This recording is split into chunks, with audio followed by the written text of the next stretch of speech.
నమస్తే ST news కు స్వాగతం. నా పేరు కిరణ్. ముందుగా హెడ్లైన్స్. ఎమ్మెల్సీ కౌంటింగ్ నేపథ్యంలో అభ్యర్థుల్లో ఉత్కంఠ. సోమవారం అర్ధరాత్రికి ఫలితాలు వెల్లడయ్యే అవకాశం. ఏటీఎంలలో నగదు కొరత, నో క్యాష్ బోర్డులతో అసహనానికి గురవుతున్న జనం. బడ్జెట్లో కేటాయించిన నిధులు లబ్ధిదారులకు అందేలా చూడాలి. దీనిపై అసెంబ్లీలో చర్చిస్తామన్న బీజేపీ శాసనసభాపక్ష నేత విష్ణుకుమార్ రాజు. రక్తదానం ప్రాణదానంతో సమానం. బ్లడ్ డొనేట్ చేసేందుకు యువత ముందుకు రావాలని గాజువాక ఎమ్మెల్యే పల్లా శ్రీనివాస్ పిలుపు. ఉత్తరాంధ్ర ఎమ్మెల్సీ కౌంటింగ్ ఈ నెల 20వ తేదీన ప్రారంభం కానుంది. ఇందుకు సంబంధించిన ఏర్పాట్లు స్వర్ణభారతి ఇండోర్ స్టేడియంలో పూర్తయ్యాయి. 21వ తేదీ ఉదయానికి ఫలితాలు వచ్చే అవకాశం ఉంది. దీంతో అభ్యర్థుల్లో ఉత్కంఠ నెలకొంది. కౌంటింగ్ పై రిపోర్ట్. ఎమ్మెల్సీ ఎన్నికల కౌంటింగ్ పై ఉత్కంఠ నెలకొంది. అభ్యర్థులలో టెన్షన్ మొదలైంది. కౌంటింగ్ ప్రక్రియ ఉదయమే ప్రారంభమైనప్పటికీ ఫలితాలు వెల్లడి ఆలస్యమయ్యే అవకాశాలు కనిపిస్తున్నాయి. కౌంటింగ్ లో మొత్తం 14 టేబుల్స్ ఏర్పాటు చేశారు. బ్యాలెట్ బాక్సుల్లోని బ్యాలెట్లు ఓపెన్ చేసి కట్టలుగా కట్టారు. వాటన్నిటినీ ఓ డ్రమ్ములో పోసి కలుపుతారు. అనంతరం 25 చొప్పున కట్టలు కడతారు. వాటన్నిటికీ 10 కట్టలు చొప్పు టేబుల్స్ పైన వేసి కౌంటింగ్ మొదలెడతారు. ఇలా 14 టేబుల్స్ ఒకసారి లెక్కించి ఒక రౌండ్ ఫలితాలుగా వెల్లడిస్తారు. ఇలా 10 రౌండ్ల ఫలితాలు వెలువడేసరికే తెల్లారిపోతుంది. 21వ తేదీ ఉదయం నాటికి ఫలితాలు వెల్లడించే అవకాశాలు కనిపిస్తున్నాయి.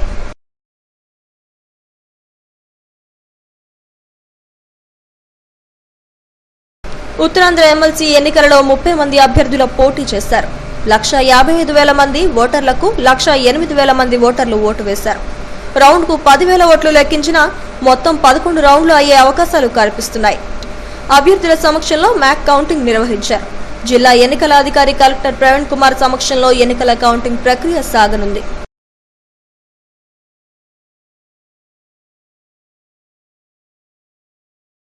స్వర్ణభారతి ఇండోర్ స్టేడియం ఎదుట భారీ పోలీసు బందోబస్తు ఏర్పాటు చేశారు.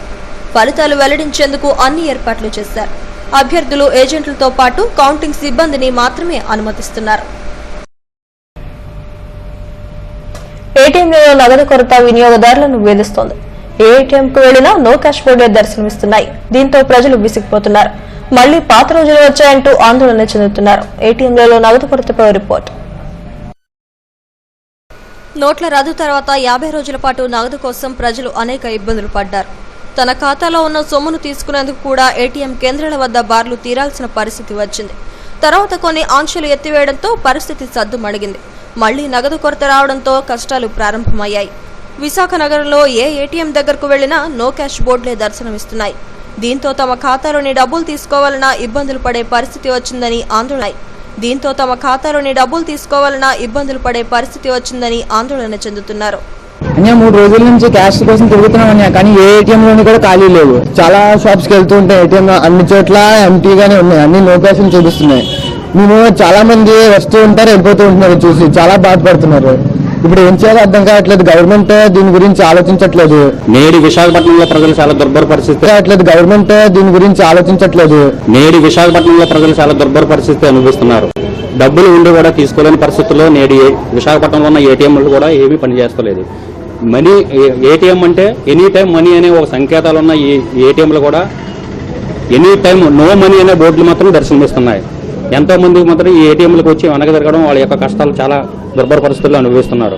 దీనిపై ప్రభుత్వం మోడీ గారు పెట్టిన తర్వాత పెద్ద నోట్ల ప్రభావం ప్రజలపై ఉన్నప్పుడు ఈ యొక్క బ్యాంకులు కూడా వాళ్ళ ఆదేశాలు పంపించి ప్రభుత్వం ద్వారా ఏటీఎంలలో డబ్బులు పెట్టేలా కూడా సర్ది చెప్పడానికి కూడా లేకుండా పోయింది.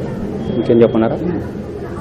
సిటీలో ఉంది కూడా ఇలాంటి పెద్ద సిటీల్లో కూడా ప్రజల కష్టాలు తీర్చడానికి ఉన్న ఈ ఏటీఎంలు ఒక రోజులో 6 ఏటీఎంలు తిరిగినా కూడా డబ్బులు లేకుండా ఉన్న పరిస్థితులు వస్తుంది. నేను చాలా ఏటీఎంస్ డబ్బులు చాలా అవసరం. ఇప్పుడు నాకు చాలా ఏటీఎంస్ తిరుగుతున్నాను కానీ ఎక్కడ నో క్యాష్ అంటుంది. కొన్ని టెంపరీ అవుట్ ఆఫ్ కవరేజ్ అంటుంది. ఇప్పుడు చాలా ఇబ్బంది ఏంటి నాకు. బ్యాంకులకు వెళ్తే అక్కడ లైన్లో ఉండాలి. చాలా ఇబ్బంది పడుతున్నాను. ఇప్పుడు ఈ పరిస్థితి చాలా ఇబ్బందిగా ఉంది. ఇప్పుడు హాస్పిటల్కి వెళ్ళాలి. హాస్పిటల్కి అమౌంట్ ఒక 2000 రూపీస్ అలా పే చేయాలి. అక్కడ వెళ్ళి ఇప్పుడు ఆ డబ్బుల కోసం తిరుగుతుంటే చాలా దగ్గర 4-5 ఏటీఎంస్ తిరిగాను. ఎక్కడ నో క్యాష్ అనేసి బోర్డులు ఉన్నాయి. ఇదిలా ఉంటే నగదు కొరతపై బ్యాంకులు ఎటువంటి సమాధానం ఇవ్వడం లేదు. గుట్టుగా నో క్యాష్ బోర్డులు పెట్టి చేతులు దులుపుకుంటున్నారు. దీంతో ప్రజల అవస్థలు మళ్లీ మొదటికొచ్చినట్లు కనిపిస్తోంది.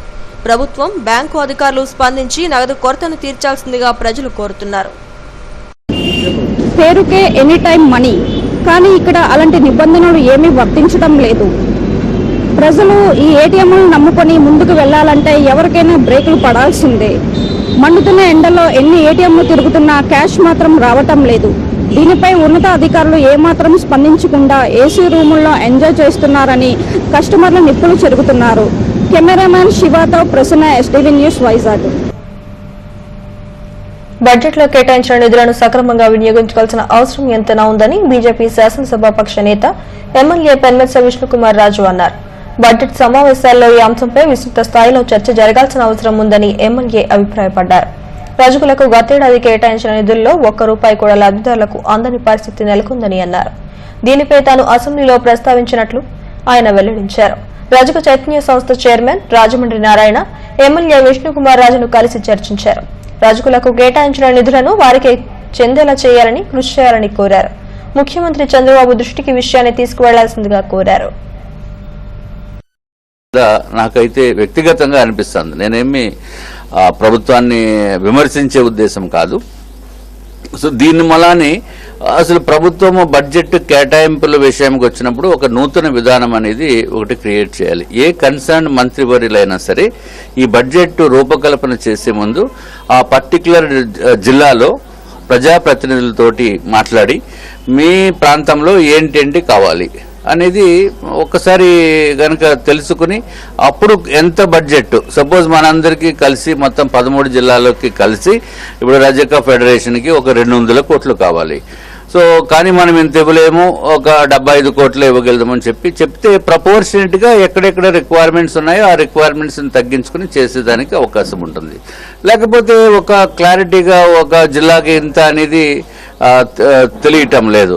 ఇప్పుడు ఏమవుతుంది, ఓన్లీ అధికారులు చెప్పిందే ప్రభుత్వం కన్సిడరేషన్ లోకి తీసుకోవటం జరుగుతుంది తప్ప ప్రజాప్రతినిధుల ఇన్వాల్వ్మెంట్ బడ్జెట్. జీవీఎంసీ 50వ వార్డు వికాస్ నగర్ కాలనీ వాసులు సమస్యలతో కాలం వెళ్లదీస్తున్నారు. దశాబ్దాలుగా కాలనీ ఎలాంటి అభివృద్ధికి నోచుకోవడంతో కనీస వస్తువులు లేక అవస్థలు పడుతున్నారు. లక్షలాది రూపాయలతో నిర్మించిన స్విమ్మింగ్ పూల్ నిరుపయోగంగా మారింది. నిర్వహణను పట్టించుకోకపోవడంతో మురుగు గుంటను తలపిస్తోంది.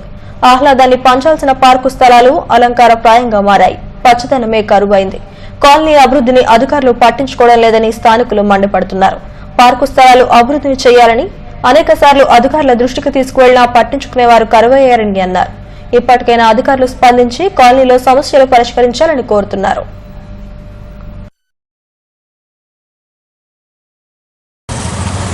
గడ్డ చుట్టూ గడ్డ ఇంకులోనే అయి ఉండాలి. ఇక్కడ ఇది కట్టారు, ఎన్నాళ్ళు అయింది. ఏది మన స్విమ్మింగ్ పూల్, అది అసలు గార్డెన్, పిల్లలు ఆడుకున్న గార్డెన్, అది ఇది చేసేసి కట్టారు. ఇప్పుడు దానికి ఉపయోగించుకునే పరిస్థితులు లేరు. కాబట్టి రోడ్లు కూడా వికాస్ నగర్లో రోడ్ల సుమారు 20 ఏళ్ల క్రితం జరిగిన శిరోముండనం కేసులో ఎస్పీపీని కోర్టు ద్వారా నియమించాలని దళిత సంఘాల ఐక్యవేదిక నాయకులు డిమాండ్ చేశారు. పౌర గ్రంథాలయంలో దళిత సంఘాల నేతలు మీడియాతో మాట్లాడారు. 1996 డిసెంబర్లో తూర్పు గోదావరి జిల్లా వెంకటాయపాలెంలో నలుగురు దళిత యువకులను అప్పటి టీడీపీ ఎమ్మెల్యే తోట త్రిమూర్తులు శిరోముండనం చేశారని తెలిపారు. టీడీపీ పార్టీకి ఓటేయలేదనే నెపంతో వీరిని శిరోముండనం చేయడంపై ఎమ్మెల్యేపై కేసులు నమోదయ్యాయి.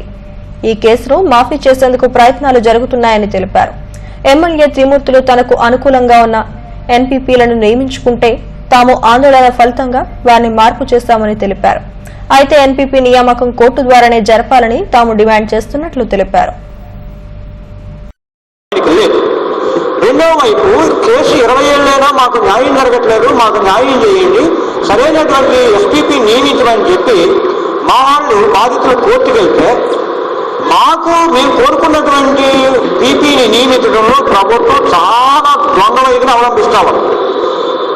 మా తరఫున బలంగా వాదించేటువంటి జవహరాలీని తప్పించారు, ఇంకో మహమ్మద్ని తప్పించారు. ఈ మధ్య కాలంలో సనాది శ్రీనివాస్ రక్తదానం చేసేందుకు యువత స్వచ్ఛందంగా ముందుకు రావాలని గాజువాక ఎమ్మెల్యే పల్లా శ్రీనివాస్ పిలుపునిచ్చారు. జీవీఎంసీ 52వ వార్డు బర్మా కాలనీలో పలు స్వచ్ఛంద సంస్థలు ఏర్పాటు చేసిన రక్తదాన శిబిరాన్ని ఎమ్మెల్యే ప్రారంభించారు. రక్తదాన ఆవశ్యకతను ప్రతి ఒక్కరూ గుర్తించాలని అన్నారు. రక్తదానం ప్రాణదానంతో సమానమని అన్నారు. ఈ కార్యక్రమంలో మాజీ ఎమ్మెల్యే చింతలపూడి వెంకటరామయ్య, కరణం ధర్మశ్రీ, నాగిరెడ్డి తదితరులు పాల్గొన్నారు.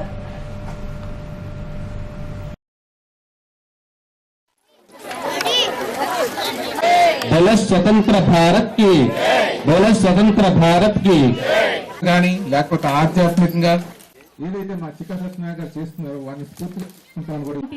మానసిక ఉల్లాసానికి క్రీడలు దోహదం చేస్తాయని అన్నారు. టీఎస్ఆర్ వ్యాయామ మండలిలో జరిగిన క్రీడాకారుల సన్మాన కార్యక్రమానికి ఆయన ముఖ్య అతిథిగా హాజరయ్యారు. ఈ సందర్భంగా పలువురు బాడీ బిల్డింగ్ క్రీడాకారులను సన్మానించారు. క్రీడల్లో రాణించడం ఒక కళేనని ఎమ్మెల్యే అన్నారు. గాజువాక్ లో ప్రతిభ గల క్రీడాకారులకు కొదవలేదని అన్నారు. కేంద్ర రాష్ట్ర ప్రభుత్వాలు క్రీడాభివృద్ధికి విశేష కృషి చేస్తున్నట్లు వెల్లడించారు. ఒలింపిక్ పోటీల్లో పథకాన్ని సాధించడమే లక్ష్యంగా రాణించాలని పిలుపునిచ్చారు. ఈ కార్యక్రమంలో మాజీ ఎమ్మెల్యే తిప్పల గురుమూర్తిరెడ్డి, వైకాపా ఇన్ఛార్జ్ తిప్పల నాగిరెడ్డి, రాజారావు తదితరులు పాల్గొన్నారు.